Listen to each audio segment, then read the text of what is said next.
Why are we struggling so much with our youth? That is not their fault. We have not created a system where they can be trained better. For example, driving is learnt after 18 years of age.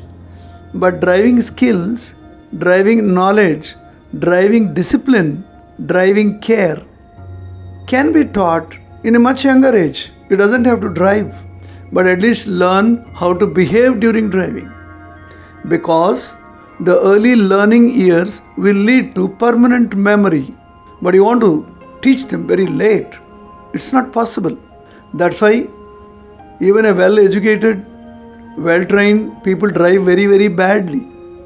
Secondly, the authorities of driving schools, they have to be very strict. At least things have become better now. Earlier, your driving license used to come home by paying little extra money. Yet, there are a lot of things to be improved. Driving penalties have to be viewed very seriously. If you have more money, if you have a very big car, you can get away with it. But a small auto rickshaw wala will be punished very badly. So our police and judicial system should not have any preferential attitude. They should treat everybody same. All these should be taught in school. You don't require too many computer classes. You don't require too much of syllabus.